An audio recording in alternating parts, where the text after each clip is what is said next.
let's begin. All right.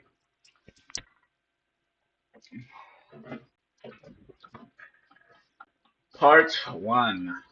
Potter Reborn. In a house, a young boy waits, having been starved for 3 weeks, eating almost nothing but the bare minimum to keep him alive. He waits for the others in the house to go to sleep before his uncle opens his cupboard. Vernon. Boy, listen and listen well. If you do anything while we sleep, I'll install the lock I got today. Soon, then planned, you won't be able to come out for a month at the least. Do you understand me? Sorry, they misspelled soon so badly here. Oh my. Let me continue. The young boy with green eyes and a scar upon his head looks to his uncle. The boy is named Harry Potter. Forced to live with these relatives, then he looks to his uncle, and he speaks. Yes, Uncle Vernon. Vernon sneers at the boy, slamming the cupboard door shut.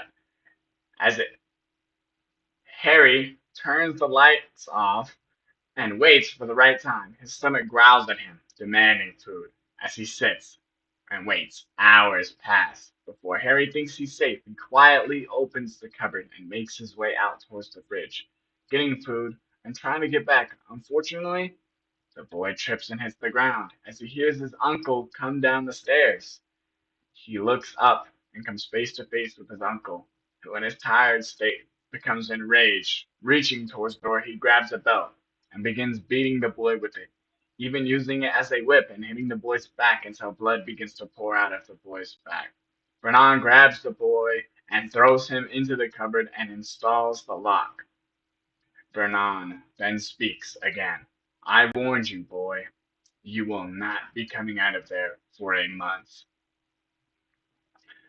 Vernon says this with a red face. Seeing the freak angers him as he marches back up the stairs. The boy lays on the broken bed in the cupboard as blood gets on the bed. Days without food pass as the sounds become infected, and Vernon leaves Harry without food. On the last day of this month, his magic can sustain his body no more as he cries himself to sleep, but not before muttering something. I wish I had a family that actually loved me. A voice rings out through the boy's mind, but he's unable to understand what it's saying, as everything goes dark for the boy. Having been beaten so badly by his uncle, he closes his eyes until a bright light surrounds him, and Harry opens his eyes to see a nice woman looking down on him. He speaks, excuse me, but who are you? Harry says this in a panic, but he stops, in shock at what comes out of his mouth, cries. But not his cries. These belong to a baby. Thoughts run through Harry's mind. A mile a minute. Not sure what to make of this, but nevertheless, time and life goes on as years pass. Harry eventually figures out that he may have been reborn thanks to some manga he found, becoming almost addicted to the manga at the young age of 12, as nothing seems to happen to him. But he got his wish. As time continues to move forward, he's now 37 and meeting with a coworker who, in his mind, wants to show off his new girlfriend to Satoru. Satoru, the name his parents gave him to him in this life. It's not a bad name, really. Couldn't care less about his coworkers. My fault. It's not a bad name, really. He couldn't care less as his coworker arrives, and he thought, oh, Jesus, I'm sorry. This is bad spelling. Alright. He really couldn't care less as his coworker arrives, and like he thought, begins showing her off and bragging. Satoru then thinks to himself, seriously? I've heard the term trophy wife, but you're not even married, so don't go around.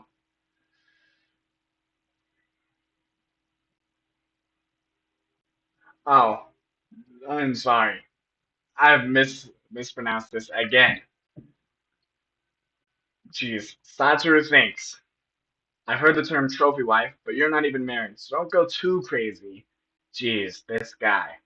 Screaming in his head as scream. Oh my God, I'm sorry. Screaming is heard as Satoru looks to his side. Seeing someone running towards them on instinct, Satoru pushes his coworker and girlfriend out of the way before he himself gets stabbed in the back. The knife is soon ripped out of him by the same guy who stabbed him as he continues running, no doubt looking for another person to stab.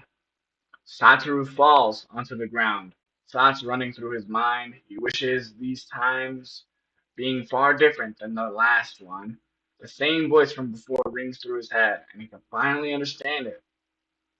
For darkness covers his vision just like last time. After a while, in darkness, and figuring out that he was reborn as a slime, this time he meets the storm dragon Veldora, who gives him the name Rimuru Tempest, as Rimuru had given him the name of Tempest, a name they both share. Life, Veldora, even taught Rimuru how to see in slime form. As time marches forward, we then move on back to the Harry Potter world. An old man sits in his office, sucking on some candy as alarms begin to sound, shaking the moving pictures on the wall. The old man jumps to his feet and moved to the entrance to his office with the grace and agility of a young 20-year-old. Arriving at a little house, he knocks on the door. Vernon is the one who opened the door in a short amount of time. Sirens are blaring as the family is taken by the police and their son is taken into an orphanage. As the old man pulls a stick out of his robe and swishes it around, a faint glow appears at the tip. He starts to walk away with Harry Potter's body, wondering how he could die by another hand besides the Dark Lord's. A boy that the old man helped to teach before an idea, a thought, goes through the old man's mind. Neither can live while the other survives. With this, he rushes to have the boy's body taken care of, and to get back to his office. Back to Rimuru.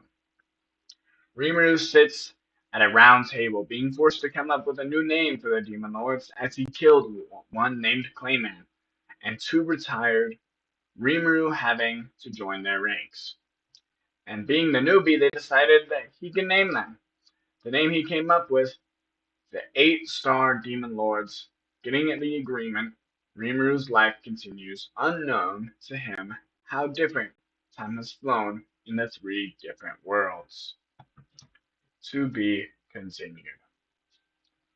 That is chapter 1.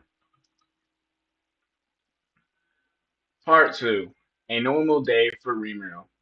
A special day for Hogwarts. Rimuru sits in his office, head laying on his desk. Years have passed here, and he is stuck in his office. Sometimes he wishes Yuki and the others who picked a fight with him were still around, just for a little adventure. But then he remembers all the work it took for his peace. Rimuru leans up, putting his hands behind his head as he closes his eyes and thinks to himself, maybe I could go pay a surprise visit to those kids at the school here. I don't think I was a bad teacher. Shuna then speaks through the door. Rimuru-sama, it's time for lunch. Rimuru's thoughts ring out. Oh shit. Rimuru immediately sits correctly as he makes it look like he's been working the entire time. He then speaks out. Come in. With this, Shuna enters with a tray that she sits in front of him. Rimuru looks at it and is about to take a bite before the door is busted off its hinges. As it falls to the floor, a pink-haired demon lord, Lolly, rushes in and steals his food. Rimuru sighs and speaks. Hello, Malim. Malim also speaks back. Hey, Rimuru, let's go for something fun. Rimuru responds, as much as I would love to, I have to work. Rimuru notices that Malim flinched a little bit at the word work. He then speaks again. You skipped out on Frey again, didn't you? Malim responds timidly. No, I didn't. As this continues, a young woman with black hair enters the room. She wears white and has her hair tied in a ponytail that hits the side. She was also, once upon a time, one of Rimuru's students. Chloe. She speaks. Rimuru sensei. Oh. She stops as she sees Maline bouncing around from the sugar treat she stole. In an attempt to get out of the conversation, shoots past Chloe and out a window. Chloe is shocked and speaks. Um, Rimuru interrupts her. Don't ask. She responds. Right. Theo then speaks in Rimuru's head. The individual known as Maline is having a sugar rush. Evacuation may be needed. Seal, the evolution of Raphael, which is an evolution of Great Sage, gaining the name Seal and evolving further once Rimuru named Raphael. Rimuru gets to his feet and walks towards the window Maline rocketed out of. He then speaks to the people in the room. I'm going to take care of Malim, alright? Shuna responds. Hi, I'll make another one for you. Chloe asks, Can I help? Shuna responds, That won't be needed. Before he can get caught up between the two, Rimuru rushes out of the window and immediately finds Maline standing over Gata, who is someone who doesn't know when to keep his mouth shut. Just great, Rimuru speaks to himself. Meanwhile, in a castle, several students begin to walk into said castle as an old man from before, Albus Dumbledore, stands at the front overlooking the students at their house tables. Dumbledore speaks to the students. Welcome, welcome. It is now time to choose our champions for the Tri-Wizard Tournament. Meanwhile, Rimuru is finally back in his office, having succeeded in his venture, and Chloe is sitting on a couch in the room as she looks up to Rimuru. She speaks. Is something wrong? You flinched. Not even waiting for the confirmation that something is wrong, Chloe is up and ready to defend Rimuru, should she be needed. She's been through hell to save him, and she won't be letting something happen to him now. Rimuru responds, hopefully quenching her worries. I'm fine, Chloe, really. Chloe goes to sit back down, but Rimuru keeps speaking.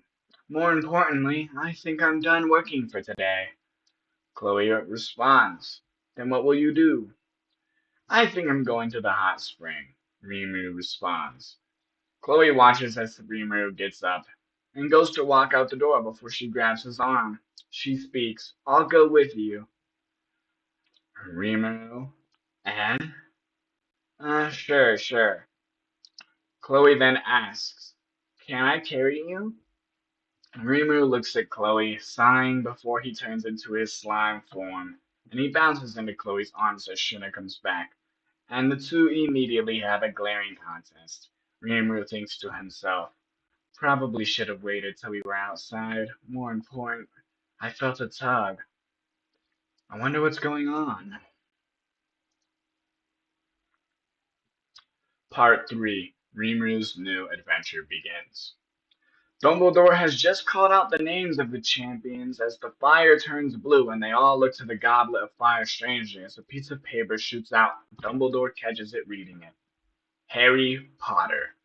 Dumbledore watches as those who heard him look at him in shock as the name begins to glow and then change. Dumbledore once again reads the paper saying a different name.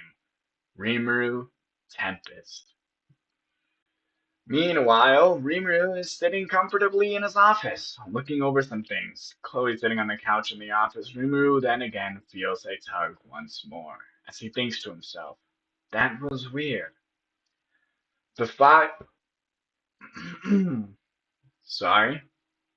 Meanwhile, the fire continues shooting out of the goblet, creating a circle as they all look in shock and slight awe as the fire glows to an intense.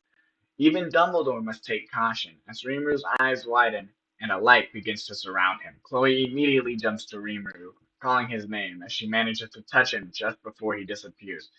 Shuna and Shion walking in to see Rimuru and now Chloe glowing and disappearing, as the two girls scream for Rimuru just before he fully disappears. Chloe and Rimuru are falling through what appears to be a light tunnel. So bring that it hurts to keep their eyes open.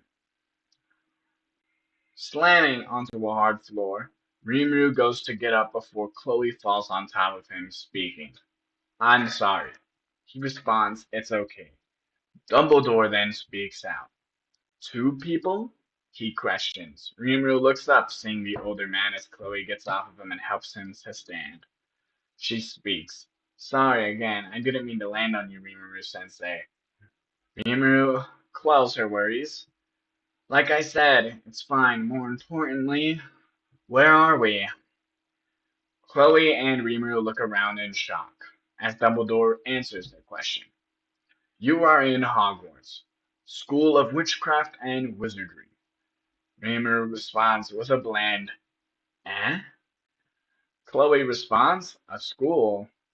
Dumbledore responds to both of them. Unfortunately, I cannot understand what your companion is saying.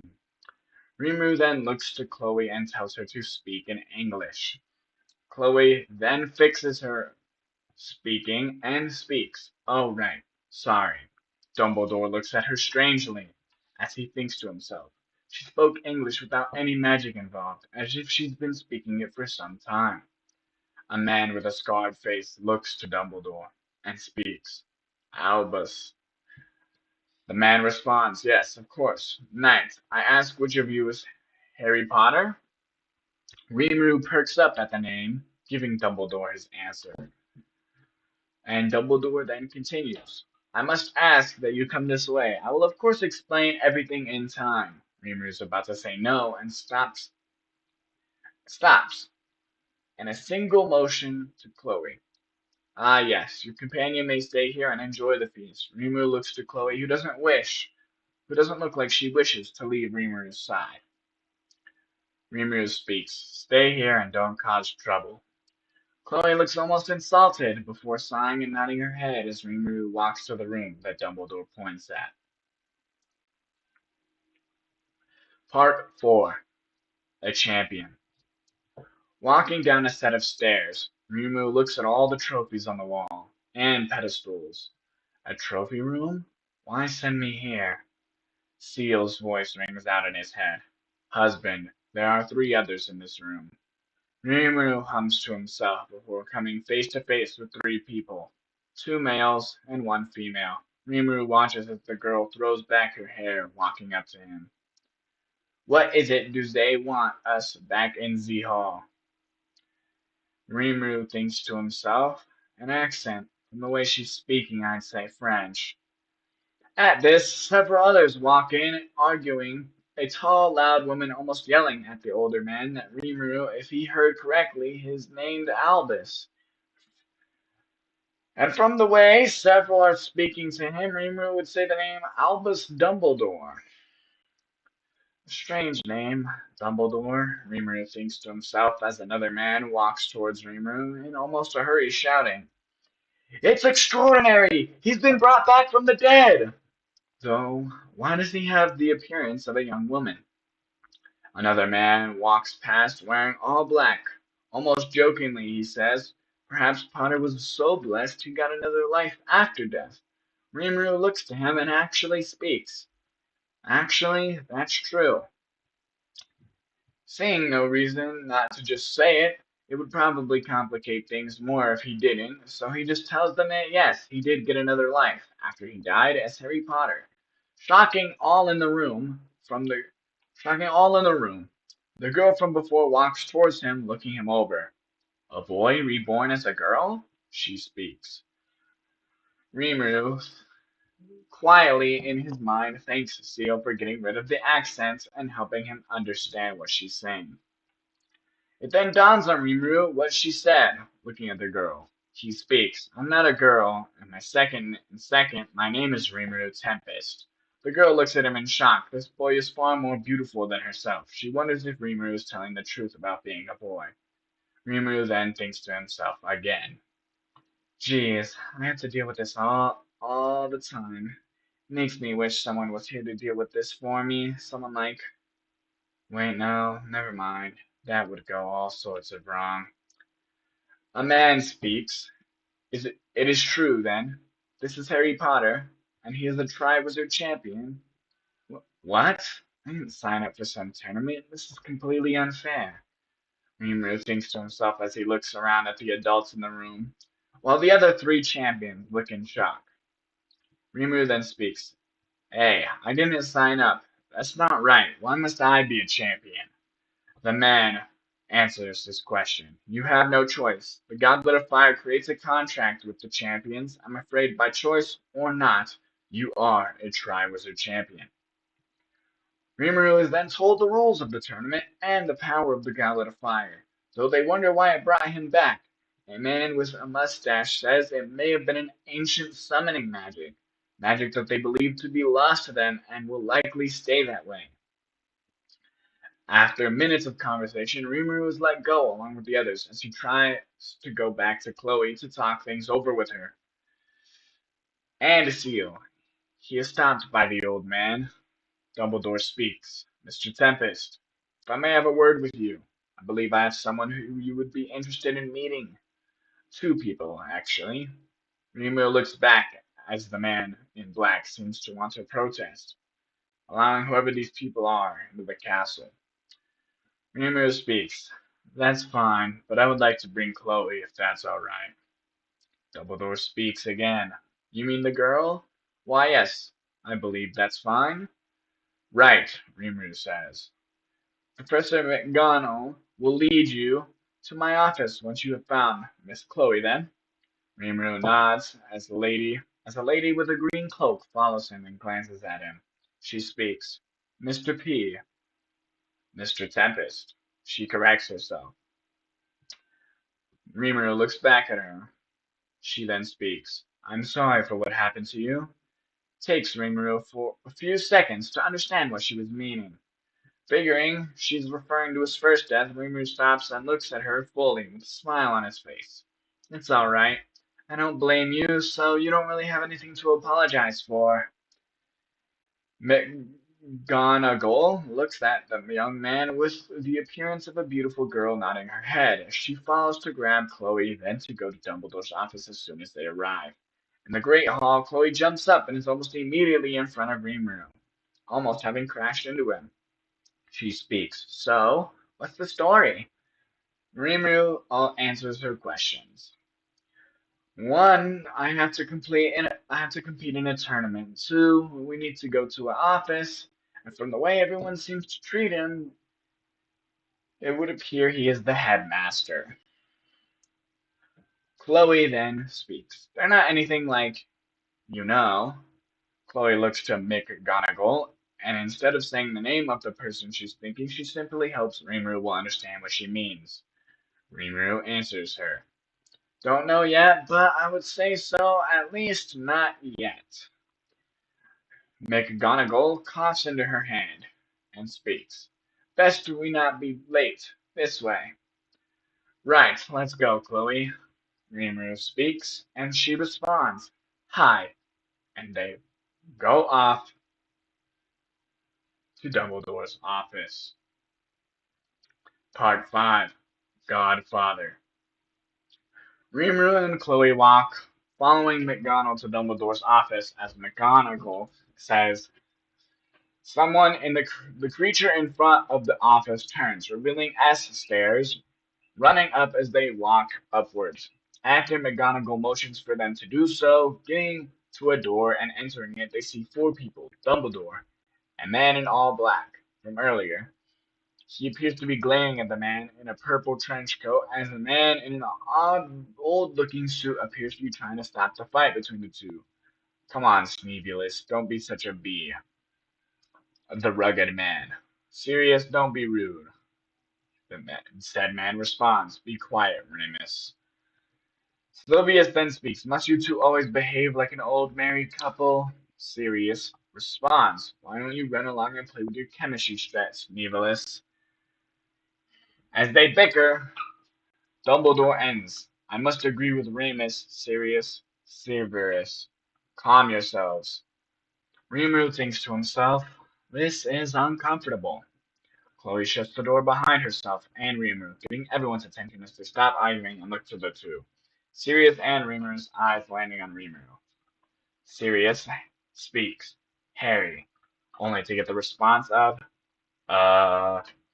As Rimuru watches Sirius run to him, Chloe watches this, ready to defend Rimuru. But if her feeling is right, she won't need to. At least, not with this man. As Sirius goes to hug Rimuru, he stops, thinking about it. He then speaks. Uh, I. I'm. Harry. Sorry, it's Rimuru now. I will take some getting used to. I'm Sirius Black. You probably don't know this, but when you were first born, well, born here, I was named your godfather. I I would have taken you with me to raise you, but things happened, and I was only recently freed, only to find that you had died. I'm so sorry. I failed you. I should have been there, and I wasn't. Rimuru responds, hey, it's okay, really, look. It's nice to meet you, Sirius. My name is Rimuru Tempest. Remus responds, interjecting into their conversation. Hello there, Rimuru. Correct me, my name is Remus Lupin. I was another friend of your parents. Hi, it's nice to meet you, Rimuru responds as he shakes the hand of Remus, and Rimuru looks to see Sirius, or Sirius. I'm probably pronouncing that wrong. Anyway, let me continue. So, Godfather, huh? Remus responds, interjecting between Rimuru's words. I believe Dogfather works better. Sirius looks to Remus in a way that says, shut up. As the man in black, from what Rimuru heard, his name is Severius. He sneers and walks out of the office as they all talk before a portal opens above Rimuru, shocking them all as bodies fall on Rimuru, forcing him to the ground. As Dumbledore looks in pure confusion how anyone could make it through the wards at Hogwarts. It should be impossible. As Sirius seems to look on from Rimuru, who is now buried in a bunch of bodies, several of which begin crying and saying Rimuru over and over as they hug him. Remus shrugs and snickers to himself. To be continued. With that, I hope you all enjoyed me reading this first chapter. The fanfiction link will indeed be linked in the description below from the chapter after this, so that would be chapter 6. Do comment your thoughts and any tips that could help me become better. I know I messed up reading a few times, and that's on me. But I hope you enjoyed this, and I will see you in the next part, which will also cover 5 parts as well.